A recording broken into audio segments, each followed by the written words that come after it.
Hello दोस्तों, स्वागत है आप सभी का हमारे यूट्यूब चैनल पाठ्यकला पर। दोस्तों, UGC net JRF political science एवं सीयूईटी एवं असिस्टेंट प्रोफेसर की यदि आप तैयारी कर रहे हों तो एमसीक्यूज़ को प्रैक्टिस करना बहुत ज़्यादा ज़रूरी हो जाता है। और इसी कड़ी में हम लोग हिंदी में बहुत सारे टॉपिक से एमसीक्यूज़ लेकर के आ रहे हैं और आपको प्रैक्टिस करवा रहे हैं। तो आशा है कि आप हर एक क्वेश्चन से कुछ ना कुछ सीख रहे हों। और आज का जो ये हमारा सेशन है उसमें इंडियन पॉलिटिकल थॉट यानी जो भारतीय राजनीतिक चिंतन है, ठीक है, या चिंतक हैं, उनसे संबंधित प्रश्नों को लेकर के आया हूँ, जहाँ पे 30 प्रश्नों को कुल हम लोग लेके देखेंगे और कि किस प्रकार के प्रश्न पूछे जा रहे हैं। तो आइए स्टार्ट करते हैं हमारा आज का सेशन। ठीक है, ये मेरे बारे में आप यहाँ पे पढ़ सकते हैं। देखिए, आज का जो फर्स्ट क्वेश्चन है वो है, पृथ्वी हमारी वास्तविक जन्मभूमि है, मानव जाति हमारा राष्ट्र है और अधिकारों तथा कर्तव्यों की समानता पर आधारित मानव सरकार हमारा अंतिम राजनीतिक लक्ष्य है या होना चाहिए। इस कथन को व्यक्त करने वाले कौन हैं? आपके ऑप्शंस हैं कौटिल्य, सावरकर, अंबेडकर या गांधी। तो बताइए इस सवाल का क्या जवाब हो जाएगा? Option number B, Savarkar. ठीक है, तो सावरकर के अनुसार ये कथन था, उन्हीं का कथन है। तो आप लोग इस चीज़ को ध्यान में रखिएगा। अगला प्रश्न देखते हैं, गांधी जी के निम्न विचारों में अंबेडकर किस विचार से सहमत नहीं थे? ठीक है, जैसे गांधी जी और अंबेडकर के बीच में अक्सर बोला जाता है कि कुछ विचार ऐसे हैं जो दोनों के बीच में सहमति नहीं थी। ठीक है, तो जैसे स्वराज है, अहिंसा है, न्यासवादिता है, या ये सभी। तो कौन से विचार हैं जो गांधी जी के अंबेडकर उनसे सहमत नहीं थे? तो ये इसका जवाब हो जाएगा ऑप्शन नंबर डी, ये सभी। ठीक है, तो जो अंबेडकर जी थे वो स्वराज, न्यासवादिता एवं अहिंसा के विचारों से सहमत नहीं थे, जो कि गांधी जी के द्वारा दिए गए थे। ठीक है, स्वराज के बारे में आप लोग जान लीजिए। गांधी जी ने क्या कहा था कि स्वराज का पौधा उस देश में पनपता है जिसकी जड़ें अपनी परंपराओं से जुड़ी हों। ठीक है, परंतु वह इन परंपराओं की त्रुटियों के प्रति भी सजग हो और दूसरों से अच्छी बातें सीखने को तैयार हो। तो और गांधी के आदर्श समाज में राज्य की कोई आवश्यकता नहीं रहेगी, तो ये उनका मानना था। ठीक है, धनवान और निर्धन का भी भेद भी मिट जाएगा। तो ये सब उनके विचार थे और डॉक्टर जो अंबेडकर हैं वो इनके विचारों से सहमत नहीं थे। तो ये बात आपको ध्यान में रखनी है। अगला प्रश्न देखिए, निम्न में से कौन सी कीर्ति सावरकर की नहीं है? ठीक है, तो सावरकर जी के बारे में बहुत सारे प्रश्न पूछे जाते हैं आपके एग्जाम्स को लेकर के, तो उसी से है कि इनकी कीर्ति कौन सी नहीं है। ऑप्शंस देखिए, पहला है the Indian war of independence, Hindu राष्ट्र दर्शन, इंडिया विंस फ्रीडम, हिंदुत्व। तो बताइए कौन सी कीर्ति सावरकर की नहीं है? तो इसका सही जवाब हो जाएगा option number C, India wins freedom. ठीक है, तो इंडिया विंस फ्रीडम के लेखक कौन है? मौलाना अबुल कलाम आज़ाद। ठीक है, तो ऐसे नोट डाउन भी कर लीजिए आप लोग, मौलाना अबुल कलाम आज़ाद इस बुक के लेखक हैं। ठीक है, और बाकी जो पुस्तक है the Indian war of independence, Hindu राष्ट्र दर्शन और हिंदुत्व, यह सावरकर के द्वारा लिखी गई। ठीक है, यदि आप डेट जानना चाहें तो यह लिखा गया था 1909 में। ठीक है, हिंदू राष्ट्र दर्शन और हिंदुत्व 1923 में लिखा गया। ठीक है, तो इस बात को आप लोग ध्यान में रखिएगा, ये भी 1923 के आसपास लिखा गया था।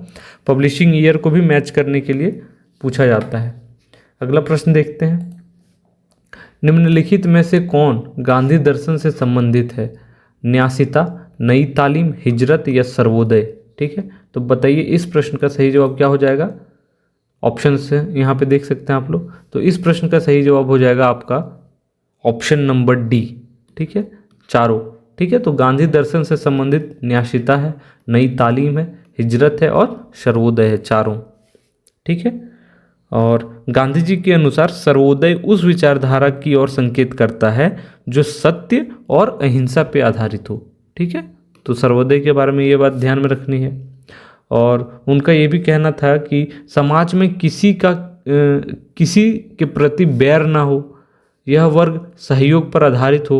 हिजरत का अर्थ क्या होता है? स्थायी निवास स्थान से दूसरी जगह चले जाना।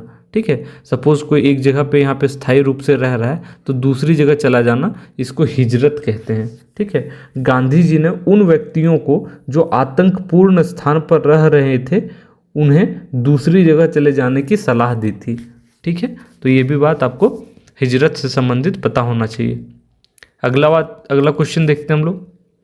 यहाँ पे देखिए, किसने कहा कि आधुनिक सभ्यता 4 दिन की चांदनी है? ठीक है, आपके ऑप्शन है विवेकानंद, टैगोर, गांधी और अरविंद। अरविंद मीन्स अरविंदो घोष। ठीक है, तो बताइए इस सवाल का जवाब क्या है? आधुनिक सभ्यता के खिलाफ कौन थे? तो गांधी जी। तो इसीलिए ऑप्शन सी गांधी यहाँ पे सही जवाब हो जाएगा। ठीक है, और उनका मानना था कि जो हिंदुस्तान की जो अपनी सभ्यता है वो अच्छी है। ठीक है, आधुनिक सभ्यता को वो खराब मानते थे, क्योंकि उनका मानना था कि हिंदुस्तान में जैसे हिंदुस्तान अंग्रेजों के द्वारा नहीं बल्कि आधुनिक सभ्यता के द्वारा प्रभावित हो रहा है, भारत उसके जाल में फंसा हुआ है। इसलिए उनका मानना था कि हमें स्वराज के लिए अंग्रेजों से मुक्ति की बात न सोचकर आधुनिक जो पश्चिमी भोगवादी सभ्यता है उससे मुक्ति पाने की बात सोचनी चाहिए। ठीक है, उनका एक स्टेटमेंट था कि यह सभ्यता दूसरों का नाश करने वाली और खुद भी नष्ट होने वाली है। ठीक है, और एक चीज़ याद रखिएगा, गांधी जी ने इस आधुनिक सभ्यता को क्या कहा? चंडाल सभ्यता। ठीक है, तो ये भी कभी कभी पूछा जाता है। तो चांडाल सभ्यता आधुनिक सभ्यता को उन्होंने कहा। ठीक है, सभ्यता। तो इस चीज़ को आप लोगों को ध्यान में रखना है। हम लोग अगला प्रश्न देखते हैं। देखिए ये प्रश्न है, एक सेकेंड, यहाँ पे देखिए, जयप्रकाश नारायण की संपूर्ण क्रांति की अवधारणा के विषय में निम्नलिखित में से कौन से कथन सत्य हैं? ठीक है, तो जयप्रकाश नारायण ने ही संपूर्ण क्रांति की अवधारणा दी थी। उस अवधारणा में क्या क्या चीज़ें हैं ये पूछा गया है। इसे प्रिजन डायरी नामक उनकी पुस्तक में संपूर्ण क्रांति पर उनकी टिप्पणी में ढूंढा जा सकता है। इसे भ्रष्टाचार के भार, सत्तावाद के उदय, सामाजिक भेद इत्यादि से बिखरती भारतीय राज्यव्यवस्था में ढूंढा जा सकता है। तीसरा है, लोकतंत्र के आधार पर रूप में नैतिक समाज की तलाश उनकी संपूर्ण क्रांति की निर्देशक शक्ति थी। उनकी संपूर्ण क्रांति की अवधारणा राजनीतिक केंद्रीकरण और आर्थिक विकेंद्रीकरण के प्रति उनके समर्थन पर आधारित थी। तो बताइए कौन सा विकल्प यहाँ पे सही जवाब होगा? ठीक है, तो इस प्रश्न को देखिए और आप सोचिए कि उनकी संपूर्ण क्रांति की अवधारणा में क्या सही होगा। ठीक है, तो इस प्रश्न का सही जवाब हो जाएगा आपका ऑप्शन नंबर ए। ठीक है, केवल 1, 2 और 3 सही हैं, बल्कि और ये जो चौथा है ये गलत है। ठीक है, तो इस चीज़ को याद रखिएगा।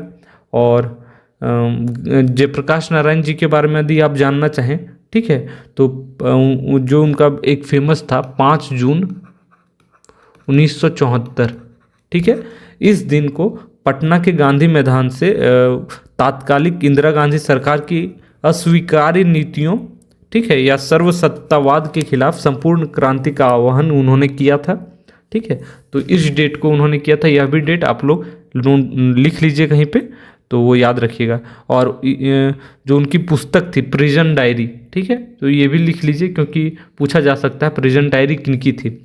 तो इसी पुस्तक में उन्होंने संपूर्ण क्रांति पर जो उन्होंने टिप्पणी की थी वो ढूंढा जा सकता है। ठीक है, और यह एक अहिंसात्मक क्रांति का आगाज था। ठीक है, तो इस चीज़ को ध्यान में रखिएगा। और ठीक है, तो इन सब बातों को आप देख लीजिए और अगला प्रश्न अब हम लोग देखते हैं। देखिए, निम्नांकित में से कौन सी डॉक्टर अंबेडकर की रचनाएं हैं? तो अंबेडकर जी ने बहुत सारी पुस्तकों, लेख एवं जो न्यूज़पेपर हैं उनका रचना किया। ठीक है, तो हमें बताना है कि कौन से अंबेडकर की रचनाएं हैं। एक सेकेंड, हाँ यहाँ पे है। पहला है एनिहिलेशन ऑफ कास्ट, दूसरा है thought on Pakistan, Ranade, Gandhi and Jinnah, the Buddha and his Dhamma. तो बताइए इसका सही जवाब क्या हो जाएगा? तो इस प्रश्न का सही जवाब हो जाएगा डी, चारों उन्हीं की रचनाएं हैं। ठीक है, तो अंबेडकर जी की चारों रचनाएं हैं। ठीक है, अब इनकी डेट आप लिख लीजिए, कभी कभी पूछा जा सकता है। तो एनिहिलेशन ऑफ कास्ट 1936 में उन्होंने लिखा, उनके द्वारा लिखा गया। ठीक है, थॉट ऑन पाकिस्तान 1945 में, रनाडे, गांधी एंड जिन्ना यह पब्लिश हुआ 1943 में, और द बुद्धा एंड हिज धम्म, ठीक है, तो 1957 में। तो इनको भी आप याद कर लीजिए। अगला प्रश्न देखते हैं। देखिए, राम मनोहर लोहिया ये किसके समर्थक थे? विकेंद्रीकृत समाजवाद, साम्यवाद, गाइल्ड समाजवाद जिसे श्रेणी समाजवाद भी कहा जाता है, या फिर फेबियन समाजवाद? बताइए इसका जवाब क्या हो जाएगा। ऑप्शन नंबर ए, विकेंद्रीकृत समाजवाद से वो उनके समर्थक थे, ठीक है। लोहिया राज्य की सत्ता को एक स्थान पर केंद्रित नहीं करना चाहते थे कि जो सत्ता है वो एक ही जगह पर केंद्रित हो जाए, वो ये ऐसा नहीं चाहते थे। उनका कहना था कि जो प्रभु सत्ता केवल राज्यों तक ही सीमित ना रहे, उनका विभाजन ऐसा होना चाहिए कि वह गांव-गांव तक पहुँचे, ठीक है, हर गांव तक वो पहुँचना चाहिए सत्ता, ठीक है। इसके लिए उन्होंने चौखंबा राज्य की योजना स्थापित करने का प्रयास किया। तो एक चीज़ ये भी नोट डाउन कर लीजिए कि चौखंबा राज्य, ठीक है, जो चौखंबा राज्य की योजना है वो किनसे संबंधित है? तो राम मनोहर लोहिया से संबंधित है, ठीक है। और इसमें 4 खंबे उन्होंने क्या क्या बताए? एक तो ग्राम, फिर मंडल, तीसरा प्रांत, ठीक है, और चौथा केंद्र। तो इस प्रकार के 4 उन्होंने पिलर्स बताए, ठीक है, तो इसको ध्यान में रखिएगा। और लोहिया ने इन खंभों की संख्या बढ़ाकर विश्व संसद या विश्व सरकार की स्थापना करना चाहते थे, तो 5वां वो हो जाता, ठीक। तो यदि 5वां खंभा की बात किया जाए, एक सेकेंड, तो वो चाहते थे कि 5वां यदि ऐड हो तो उसका नाम क्या हो जाएगा? जैसे केंद्र था, उसके बाद यदि आगे बढ़ाया जाए तो उसको विश्व संसद या विश्व सरकार कहा जाएगा, ठीक है। तो इस प्रकार से उन्होंने 4 चौखंबा स्वराज्य की जो कल्पना थी उनकी ये थी, और 5वां ये हो जाएगा, ठीक है। तो विकेंद्रीकृत समाजवाद से वो संबंधित थे। अगला प्रश्न देखिए, जयप्रकाश नारायण किस अवधारणा के प्रतिपादक थे? ठीक है, जयप्रकाश नारायण किस अवधारणा के प्रतिपादक थे? सांस्कृतिक क्रांति, संपूर्ण क्रांति, चतुस्तंभी राज्य, उपरोक्त में से कोई नहीं। तो इसका सही जवाब क्या हो जाएगा? ऑप्शन नंबर बी, ठीक है, संपूर्ण क्रांति। अभी हम लोगों ने देखा पिछले क्वेश्चन में, ठीक है, यहाँ पे देखिए राम मनोहर लोहिया जी जो थे वो चतुस्तंभी राज्य से संबंधित थे, ठीक है, राम मनोहर लोहिया, ठीक है। तो जयप्रकाश नारायण तो नहीं होगा, और संपूर्ण क्रांति का मैंने डेट भी बताया 5 जून को, ठीक है, तो इसको भी याद रखिए। तो ये इनसे संबंधित थे, ठीक है। अगला प्रश्न देखते हैं हम लोग। यहाँ पे देखिए, एक सेकेंड, निम्नलिखित में से कौन सा राजा राम मोहन रॉय के बारे में सही है? ठीक है, तो राजा राम मोहन रॉय जी के बारे में है, इसमें बहुत सारी चीज़ें हैं, बताइए कौन सा सही है। वे उपनिषदों से प्रभावित थे, वे युक्तिवादी थे और एकेश्वरवाद के समर्थक थे, वे नास्तिक थे, या वे ईसाईवाद द्वारा समर्थित त्रयात्मक ईश्वरवाद के सिद्धांत के आलोचक थे। ठीक है, तो बताइए इसका सही जवाब क्या हो जाएगा। तो एक्चुअली यहाँ पे ऑप्शंस नहीं है, तो इस क्वेश्चन इस प्रश्न का जो सही जवाब हो जाएगा वो हो जाएगा आपका 3 स्टेटमेंट यहाँ पे सही है। ठीक है, कौन कौन? ए, बी और डी, ये गलत है। ठीक है, वे नास्तिक नहीं थे। तो इन सब चीज़ों को आप नोट डाउन कर लीजिए, लिख लीजिए कि वे उपनिषदों से प्रभावित थे, वे युक्तिवादी थे और एकेश्वरवाद के समर्थक थे। ठीक है, और वे ईसाईवाद द्वारा समर्थित त्रयात्मक ईश्वरवाद के सिद्धांत के आलोचक थे। तो ये चीज़ आप लोग याद में रखिएगा।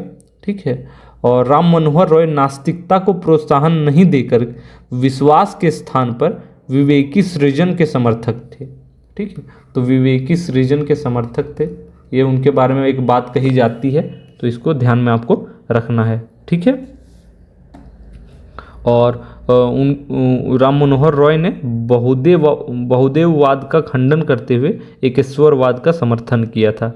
ठीक है, क्योंकि इस्लाम में जैसे एकेश्वरवाद होता है तो उनसे वो थोड़ा एक प्रकार से प्रभावित थे।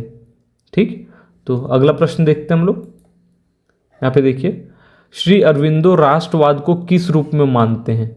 ठीक है, ऑप्शन है आध्यात्मिक राष्ट्रवाद, राष्ट्रवाद की पाश्चात्य जनधारणा से भिन्न, फिर अव्ययी के रूप में राष्ट्र, धार्मिक लालसा और नैतिक दृष्टिकोण के रूप में राष्ट्रवाद, भौगोलिक इकाई के रूप में राष्ट्र।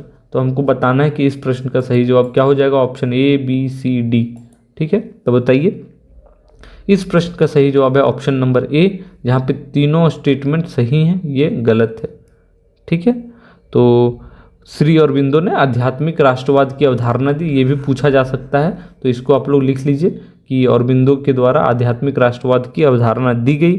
ठीक है, इसे सांस्कृतिक राष्ट्रवाद भी कहते हैं। ठीक है, तो पूछा जा सकता है, तो लिख लीजिए इसे सांस्कृतिक राष्ट्रवाद भी कहते हैं।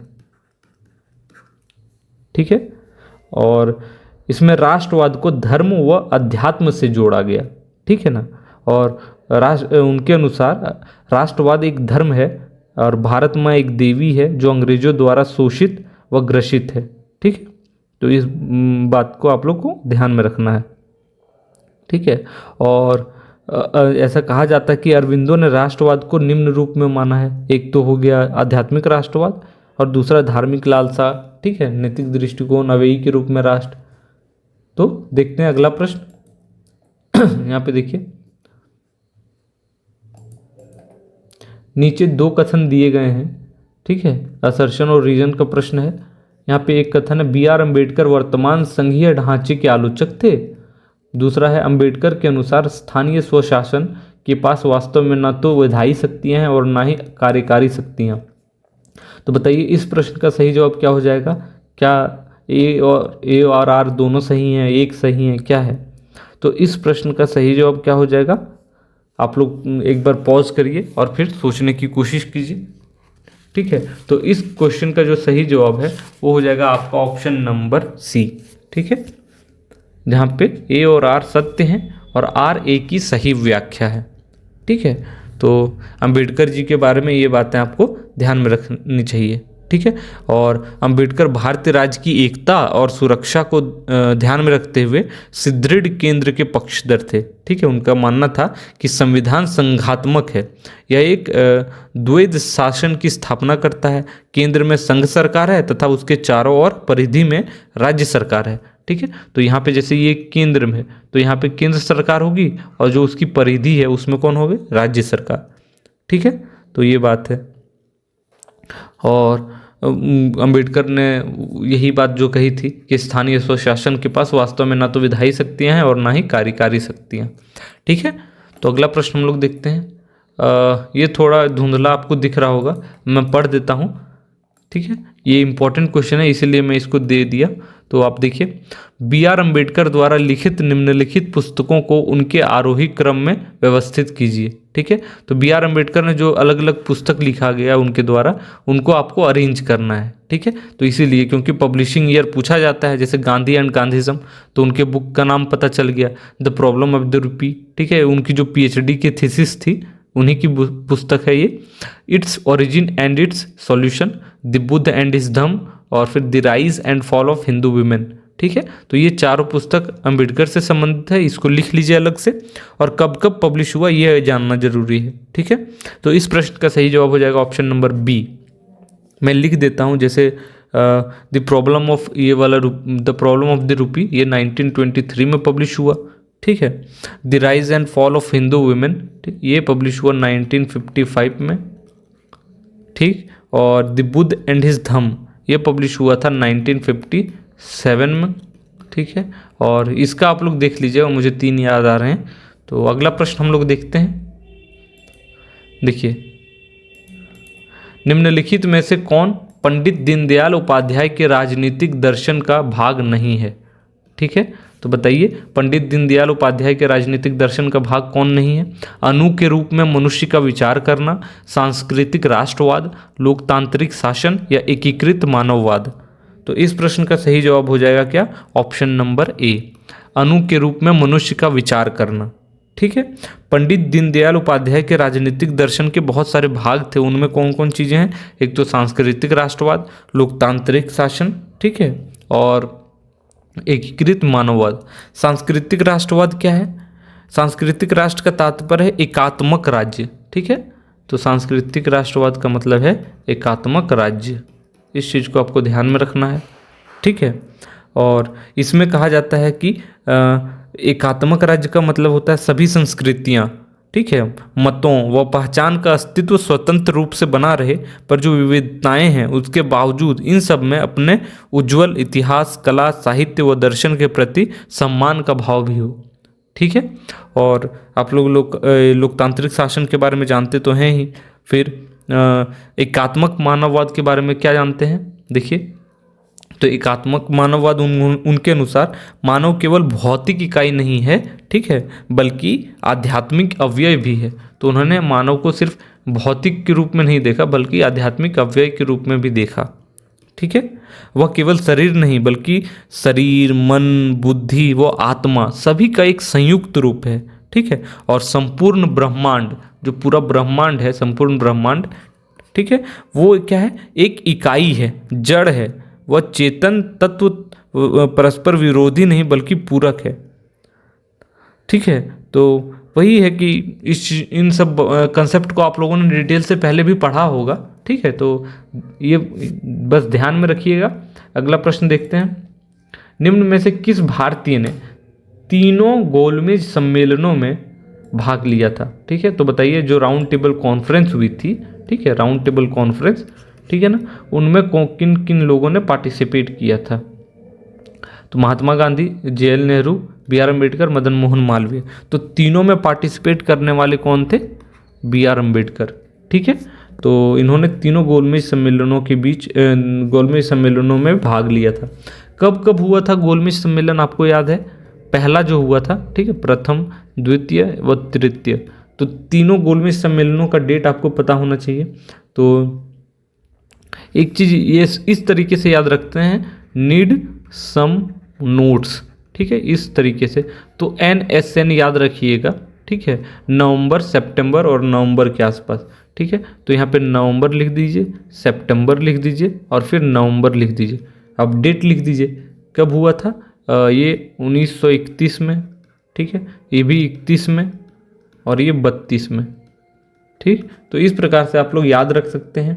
ठीक है, और मेन क्या था, उद्देश्य था, अंग्रेज जो सरकार थी उसके द्वारा भारत शासन अधिनियम 1935 के पहले भारत में संवैधानिक सुधारों पर चर्चा के लिए। ठीक है, तो भारत में संवैधानिक सुधार किस प्रकार से लाए जाए, ये उसका मुख्य वो था, उद्देश्य था। ठीक है, तो और 1930 से लेकर के 1932 के बीच में यह पूरा राउंड टेबल कॉन्फ्रेंस चला था, इसको भी ध्यान में रखिएगा। ठीक है, तो अगला प्रश्न हम लोग देखते हैं। निम्न में से किसने पंथ निरपेक्षता का आशय सभी धर्मों के राज्य द्वारा समान संरक्षण बतलाया है? ठीक है, तो पंथ निरपेक्षता के बारे में किन्होंने यह चीज़ बताई है? महात्मा गांधी, BN राव, BR अम्बेडकर और जवाहरलाल नेहरू। तो इस प्रश्न का क्या जवाब हो जाएगा? Option number D, Jawaharlal Nehru. ठीक है, वो एक धर्मनिरपेक्षतावादी थे। ठीक है, उनके अनुसार धर्मनिरपेक्षता का तात्पर्य क्या है? धर्म के विरुद्ध होना नहीं है, बल्कि हर एक व्यक्ति को धार्मिक की स्वतंत्रता हो तथा राज्य का अपना कोई धर्म ना हो, बल्कि राज्य सभी धर्मों का समान संरक्षण प्रदान करता हो। ठीक है, तो स्टेट का कोई अपना ऑफिशियल रिलीजन नहीं होगा, जितने भी रिलीजन है उसको प्रोटेक्ट करने का काम कौन करेगा? राज्य सरकार, राज्य करेगी। ठीक है, अब अगला क्वेश्चन देखते हैं। देखिए, निम्नांकित में से कौन सा युग्म सही सुमेलित नहीं है? ठीक है, मोतीलाल नेहरू नेहरू रिपोर्ट से संबंधित है या नहीं? MS जिन्ना खिलाफत आंदोलन, MK गांधी चंपारण आंदोलन, सुभाष चंद्र बोस फॉरवर्ड ब्लॉक। ठीक है, तो बताइए कौन सा युग्म सही नहीं है? ठीक है, तो आप लोग जानते होंगे ऑप्शन नंबर बी, MS जिन्ना खिलाफत आंदोलन से सम्मिलित नहीं है। ठीक है, तो खिलाफत आंदोलन से जो लोग जुड़े हुए थे उनका नाम क्या था? मोहम्मद अली और शौकत अली। ठीक है, तो ये दोनों भाई जुड़े हुए थे इनसे, तो यह सही नहीं है, ऑप्शन बी। बाकी सब सही है, नेहरू रिपोर्ट, चंपारण आंदोलन, फॉरवर्ड ब्लॉक। ठीक है, इनको आप लोग मैच कर लीजिए। अगला क्वेश्चन देखते हैं हम लोग, और एक डेट याद रख लीजिएगा। चंपारण आंदोलन कब हुआ था? 1917 में। नेहरू रिपोर्ट 1928 के आसपास आई थी, और फॉरवर्ड ब्लॉक 1939 के आसपास या 38 के आसपास। ठीक है, इसको देख लीजिएगा आप लोग। अगला प्रश्न देखते हैं। अखिल भारतीय अनुसूचित जाति संघ, ठीक है, AISCF, AISCF all India scheduled caste federation, ठीक है, का गठन किस वर्ष किया गया था? तो बताइए इस प्रश्न का सही जवाब क्या हो जाएगा? 1935, 1951, 1947 या 1942? तो इस प्रश्न का सही जवाब है 1942, 1942 में, ठीक है। तो और ये चीज़ भी याद रखिएगा कि डॉक्टर अंबेडकर ने ही इनका गठन किया था, ठीक है। तो अंबेडकर के द्वारा इसका गठन किया गया था, ठीक है। और उन्होंने 1942 में AISCF नाम से एक पार्टी का गठन किया। यह पार्टी कब तक चला? 1954 तक चला, ठीक है। उसके बाद 1956 में अंबेडकर द्वारा पार्टी के स्थान पर रिपब्लिकन पार्टी ऑफ इंडिया, ठीक है, उन्होंने गठन किया। तो ये भी लिख लीजिए, रिपब्लिकन पार्टी ऑफ इंडिया का गठन अंबेडकर ने कब किया? 1956 में, 1956 में, ठीक है। तो जितना भी इन्होंने बुक लिखा, कब पब्लिश हुआ, ठीक है, कोई भी ऑर्गेनाइजेशन बनाया तो कब बनाया, इन सबको आपको पता होना चाहिए। लिख लीजिए और याद करने की कोशिश करें, ठीक है। अगला प्रश्न देखिए, स्वराज के बारे में है, ठीक है। स्वराज शब्द में दो शब्द उपस्थित हैं, स्व और राज्य नियम। इसका अर्थ स्वयं का शासन और स्वयं पर शासन दोनों से समझा जा सकता है। यह स्वराज की स्वयं पर शासन की समझ है जिसे महात्मा गांधी ने अपनी कृति हिंद स्वराज में उजागर किया था। तो बताइए कौन सा इसमें सही होगा, ठीक है। तो बताइए इस प्रश्न का सही जवाब क्या हो जाएगा? और केवल दो, केवल एक, एक, दो और तीन, और केवल तीन। तो इस प्रश्न का सही जवाब हो जाएगा आपका ऑप्शन नंबर सी, ठीक है। 1, 2 और 3 तीनों सही हैं, ठीक है। तो इन सब बातों को आपको ध्यान में रखना है। और गांधी जी ने जो अपनी स्वराज संबंधी अवधारणा का उल्लेख किस में किया था? तो हिंद स्वराज में किया था। और यह कब पब्लिश हुआ था? 1909 में, ठीक है। तो इसको याद रखिएगा। अगला प्रश्न देखते हैं हम लोग। अगला प्रश्न है गांधी जी से ही संबंधित है। निम्नलिखित में से कौन सा सिद्धांत गांधी जी के सामने आर्थिक विचारों की पूर्ति के लिए निर्धारित सिद्धांतों में से नहीं है? थोड़ा लंबा क्वेश्चन है, बट इन क्वेश्चन से आपको कंसेप्ट क्लियर हो जाते हैं, ठीक है। जो कोई चाहता है उससे अधिक पाने के लिए तर्कहीन इच्छाओं के साथ असमानता उत्पन्न होती है। मार्क्सवादी साम्यवाद के सिद्धांतों का यथासंभव किया जाना चाहिए। गैर कब्जे के यानी आर्थिक नीतियों की आवश्यकता आधार पर अपनाया जाना चाहिए, न कि जरूरत आधार पर। तकनीकी रूप से उन्नत देशों में लोग उसी अनुपात में वस्तुओं का उपभोग नहीं करते हैं जो वे उत्पादन करते हैं।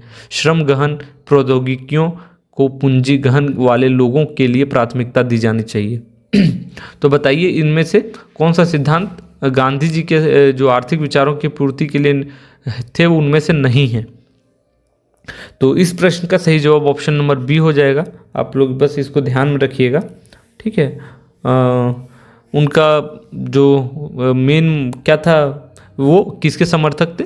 तो विकेंद्रीकृत, यहाँ पे लिख लीजिए, पूछा भी जाता है कभी, वे विकेंद्रीकृत अर्थव्यवस्था के समर्थक थे, ठीक है, अर्थव्यवस्था के समर्थक थे, ताकि जो उत्पादन है वो कुछ ही स्थानों पर सीमित ना हो बल्कि प्रत्येक छोटे छोटे स्थानों पर, गांवों में, कस्बों में, ठीक है, वहाँ पे वस्तुओं का उत्पादन हो, ठीक है। और गांधी जी औद्योगिकरण के विरोधी थे और जो कुटीर उद्योग है, ठीक है, कुटीर उद्योग जिसको हम लोग स्मॉल एंड मीडियम इंडस्ट्रीज कहते हैं, तो कुटीर उद्योगों के समर्थक थे, ठीक है। तो इस चीज़ को आपको ध्यान में रखना है, ठीक है। अगला प्रश्न हम लोग देखते हैं। निम्नलिखित में से, ठीक है, किसका विचार था कि लोकतंत्र सुचारू रूप से और स्वराज की अवधारणा के अनुसार तभी कार्य कर सकता है जब उसका विकेंद्रीकरण हो, ठीक है। जवाहरलाल नेहरू, सरदार पटेल, महात्मा गांधी या रविन्द्रनाथ टैगोर? तो सभी लोग जानते हैं महात्मा गांधी, क्योंकि उन्हीं का मानना था कि जब तक विकेंद्रीकरण नहीं होगा पावर का, ठीक है, सत्ता का, तब तक वो अच्छे रूप से स्वराज की अवधारणा के अनुसार कार्य नहीं कर सकता है, ठीक है, लोकतंत्र। तो ये उनका मानना था। और ठीक है, तो इस चीज़ को आपको ध्यान में रखना है। उनका ये कहना था बेसिकली कि जब सत्ता विकेंद्रित हो जाएगी, ठीक है, तो उसका दुरुपयोग का जो गुंजाइश है वो कम से कम रहेगा और लोग जो सामूहिक रूप में उनका विरोध कर सकेंगे, ठीक है, तभी जो है लोकतंत्र सही रूप में स्वराज की भावना के अनुरूप कार्य कर पाएगा, ठीक है। तो ऐसा विचार उनका था। अगला प्रश्न देखिए, महात्मा गांधी के विचारों से संबंधित निम्नलिखित कथनों पर विचार कीजिए। आदर्श राज्य में कोई राजनीतिक शक्ति नहीं होती क्योंकि कोई राज्य ही नहीं होता। ऐसे राज्य में कोई न्यायालय और कानून नहीं होता, ठीक है, नहीं होंगे। तो बताइए क्या सही जवाब हो जाएगा इसका? ऑप्शन नंबर सी, यहाँ पे दोनों सही हैं, ठीक है। तो ये गांधी जी के विचार थे, ठीक है, आदर्श राज्य के बारे में। तो उनका यही कहना था, ठीक है। और गांधी जी का जो राज्य था, राज्य संबंधी विचार थे, वो यथार्थ एवं व्यवहारिकता आधारित थे, ठीक है। वे किनके राम राज्य के बारे में वो सोचते थे, उनकी कल्पना थी, ठीक है, राम राज्य का सपना सजोए हुए थे। और उन्होंने दो प्रकार के आदर्श राज्य की बात की थी, ठीक है। तो दो प्रकार के आदर्श राज्य के बारे में उन्होंने बताया, ठीक है। आदर्श राज्य दो प्रकार के बारे में उन्होंने बताया। पहला क्या बताया? उन्होंने कहा कि पूर्ण आदर्श राज्य हो, ठीक है। तो यहाँ पे लिख लीजिए, पूर्ण आदर्श राज्य हो, ठीक है, राज्य। और दूसरा उन्होंने कहा कि अर्ध आदर्श राज्य, अर्ध आदर्श राज्य। अब दोनों के बारे में क्या बताया? पूर्ण आदर्श राज्य में जो राज्य विहीन व्यवस्था पर आधारित है, ठीक है, तो इसमें राज्य विहीन होगा, ठीक, राज्य विहीन व्यवस्था। और अर्ध आदर्श राज्य में क्या होगा? अहिंसात्मक समाज पर आधारित था ये, ठीक है, अहिंसात्मक समाज पर ये आधारित था, ठीक। तो इस प्रकार से उन्होंने बताया, ठीक है। अगला प्रश्न देखते हैं हम लोग। यहाँ पे देखिए गांधी जी के बारे में है। गांधी की स्वदेशी की अवधारणा पर निम्नलिखित का प्रभाव पड़ा था। उनका गहन नैतिक आध्यात्मिक विश्वास, लोगों की आर्थिक स्थिति की, विशेषकर आम लोगों की स्थिति की उनकी समझ, रस्किन की पुस्तक अनटू द लास्ट का प्रभाव, सत्य और जैन धर्म कहीं समझ पर बल, ठीक है। तो बताइए गांधी जी का स्वदेशी की जो अवधारणा थी, ठीक है, वो उनका प्रभाव क्या किन किन से पड़ा था? तो इस प्रश्न का सही जवाब क्या हो जाएगा? इस प्रश्न का सही जवाब हो जाएगा ऑप्शन नंबर ए। इसमें दो ही ऑप्शन हैं, 1, 2 एंड 3 ओनली, ठीक है। और तो इनको याद रख लीजिए, ये नहीं, ठीक है। तो इस प्रकार से उनका जो भी था। और अनटू द लास्ट से वो बहुत ज़्यादा इंस्पायर्ड हुए थे। इस पुस्तक के लेखक कौन है? जॉन रस्किन, इनका नाम याद रख लीजिएगा, ठीक है। अगला प्रश्न देखते हैं हम लोग। तो यहाँ पे देखिए, महात्मा गांधी ने स्वतंत्रता की व्याख्या किस रूप में की है? समानता के रूप में, तर्क के रूप में, स्वराज के रूप में या शासन के रूप में? तो इस प्रश्न का जवाब सब लोग जानते हैं, स्वराज के रूप में उनका जो फेमस कंसेप्ट था, ठीक है। और उन्होंने कहा था कि जो स्वराज का अर्थ है वो बहुत ज़्यादा व्यापक है, ठीक है। इसका अर्थ सिर्फ स्वशासन से न होकर नैतिक एवं सांस्कृतिक स्वाधीनता भी है, ठीक है। और यह सच्चे लोकतंत्र का पर्याय है। तो इस प्रकार से स्वराज के बारे में उन्होंने कहा। अगला प्रश्न देखिए, महात्मा गांधी ने सत्याग्रह के अस्त्र का सर्वप्रथम प्रयोग कहाँ किया? ठीक है, दक्षिण अफ्रीका, चंपारण, बारडोली या दांडी, ठीक है। तो इस प्रश्न का सही जवाब क्या हो जाएगा? ऑप्शन नंबर ए, दक्षिण अफ्रीका, ठीक है। तो गांधी जी ने दक्षिण अफ्रीका के जो ट्रांसवाल थे रीजन, ट्रांसवाल, ठीक है, वहाँ पे औपनिवेशिक सरकार द्वारा जो एशियन वहाँ लोग रहते थे उनके साथ भेदभाव के कानून को पारित किया गया था, ठीक है। तो 1906 में पहली बार सत्याग्रह का प्रयोग किया था गांधी जी के द्वारा, ठीक है। और जबकि भारत में पहला आंदोलन जो किया गया सत्याग्रह आंदोलन वो 1917 में किया गया था चंपारण में, ठीक है, जो नील की खेती के लिए के अगेंस्ट में हुआ था। तो इस प्रकार से आप लोग ध्यान में रखिएगा। और ये प्रश्न देखिए, जयप्रकाश नारायण के किस विचार से भारत में एक बड़ा जन आंदोलन हुआ और आपातकाल लागू हुआ? समग्र क्रांति, चौखंबा राज्य, सर्वोदय अंत्योदय या भूदान जीवनदान? तो इस प्रश्न का जवाब क्या हो जाएगा? देखिए, और इस प्रश्न का सही जवाब हो जाएगा समग्र क्रांति, ठीक है। संपूर्ण क्रांति या समग्र क्रांति एक ही बात है, ठीक है। तो 5 जून को हुआ था 1975 में, इसको डेट को याद रखिएगा, ठीक है। तो गांधी मैदान में 5 लाख लोगों की भीड़ के साथ उन्होंने भ्रष्ट सरकार, बुरी अर्थव्यवस्था एवं जाति प्रथा के साथ के दोषों के साथ क्रांतिकारी कार्यक्रम का आरंभ किया, ठीक है। उसी को संपूर्ण क्रांति के नाम से जाना गया या समग्र क्रांति के नाम से जाना गया, ठीक है। अगला प्रश्न देखिए, डॉक्टर राम मनोहर लोहिया ने समाजवादी दल की स्थापना की थी, कब? ठीक है, तो पहली बात तो ये कि राम मनोहर लोहिया ने कौन सा दल का गठन किया?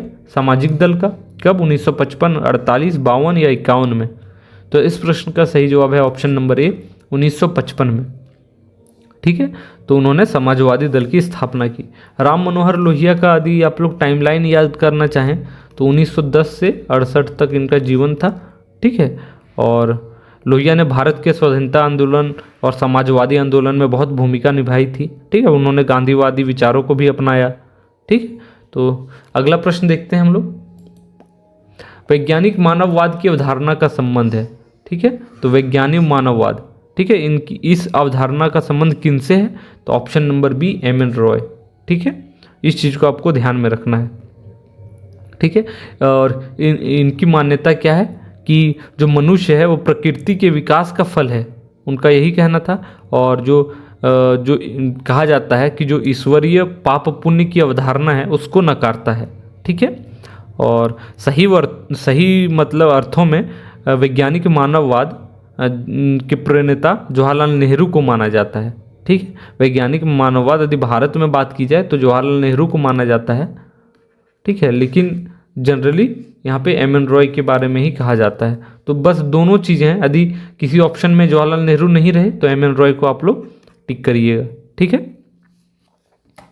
अगला प्रश्न देखते हैं हम लोग, निम्नलिखित में से किसने साप्ताहिक पत्रिका कर्मयोगी और धर्म को शुरू किया था? महात्मा गांधी, अरबिंदो, रानाडे या तिलक? तो बताइए इस प्रश्न का सही जवाब क्या हो जाएगा? इस प्रश्न का सही जवाब हो जाएगा आपका औरबिंदो, श्री औरबिंदो, ठीक है। और इनका टाइमलाइन याद कर लीजिए, 1872 से 1950 थे, ठीक है। और इन्होंने साप्ताहिक पत्रिका जो कर्मयोगी और धर्म को शुरू किया था, इनके द्वारा जो प्रमुख रचनाएं की गई वो लिख लीजिए। सावित्री, ठीक है, अ लीजेंड करके उन्होंने एक बुक लिखा, उनके द्वारा लिखा गया। दूसरा उन्होंने लिखा द लाइफ डिवाइन, ठीक है। तीसरा द सिंथेसिस ऑफ योगा, ये बुक उनके द्वारा लिखा गया। आप लोग यदि इंडियन पॉलिटिकल थिंकर के बारे में जानना चाहते हैं तो हमारे प्लेलिस्ट पे बहुत सारे थिंकर्स को कवर किया गया है, बट वो इंग्लिश में है, बट वो जैसे बुक्स हो गए तो वो काफ़ी ज़्यादा आपके लिए यूज़फुल होंगे, उनको नोट डाउन कर लीजिए, ठीक है। जो इम्पोर्टेंट पॉइंट्स हैं उनको भी आप समझ सकते हैं, ठीक है। तो भाषा कोई बाधा नहीं होनी चाहिए आपके प्रिपरेशन में, जहाँ से कंटेंट मिले वहाँ से आप लोग ले लीजिए। तो आप लोग एक बार जा करके देखिए इंडियन पॉलिटिकल थॉट की सीरीज़ को, ठीक है। 4-5 लेक्चर्स में सारे इंडियन पॉलिटिकल थिंकर को अच्छे से कवर किया गया है, आप लोग जाके देख सकते हैं, ठीक है। तो हम लोग अभी फिलहाल अगला प्रश्न देखते हैं। यहाँ पे देखिए, महात्मा गांधी की कल्पना की उपयोग की गई अहिंसा की मात्रा से एक उन्मुक्त समाज की पहचान होगी, ठीक है। ये असर्शन कथन है और कारण क्या है? इसी कारण से उन्होंने अपने राज्य, ठीक है, और अराजकतावादी राज्य के मध्य स्पष्ट विभेद किया। तो बताइए इसका क्या जवाब हो जाएगा कि ए सत्य है या आर सत्य है या दोनों सही है? क्या सही है जवाब हो जाएगा? तो इसका जवाब है सी, दोनों सत्य है तथा आर ए की व्याख्या है, ठीक है। तो ये आपको इन सब बातों को ध्यान में रखना है, ठीक है। तो दोस्तों आज हमने टोटल 30 प्रश्नों को देखा, ठीक है, अच्छे से एनालाइज भी किया और आई होप आपको इन प्रश्नों से काफ़ी ज़्यादा सहायता मिली होगी यह जानने में कि किस प्रकार के प्रश्न हमारे अलग अलग एग्जाम्स में पूछे जा रहे हैं, ठीक है। और मैं इसी प्रकार से अलग अलग टॉपिक से आपके लिए प्रश्न लेकर के आऊँगा ताकि आपका जो टेस्ट है नॉलेज का कि आप लोगों ने जितना भी पढ़ा वो क्या आप सही कर पा रहे हैं या नहीं, ठीक है। आपको एडिशनल इन्फॉर्मेशन भी मिल रही होगी तो उसको नोट डाउन कर लीजिए, ठीक है। तो जितना ज़्यादा आप मॉक लगाएंगे, जितना ज़्यादा प्रैक्टिस करेंगे, वो आपके कंसेप्ट्स को उतना ज़्यादा स्ट्रॉन्ग करता जाएगा, ठीक है। तो आई होप आपको ये लेक्चर पसंद आया हो और आप यदि आपको यह लेक्चर अच्छा लग रहा हो तो आप हमारे चैनल को सब्सक्राइब कर दें, ज़्यादा से ज़्यादा फॉलो करें, ठीक है। और मिलते हैं फिर अगले वीडियो में, जहां अगले 30 प्रश्नों को हम लेकर के आएंगे एक अलग टॉपिक के साथ। तो आप सभी का बहुत बहुत धन्यवाद। Thank you so much.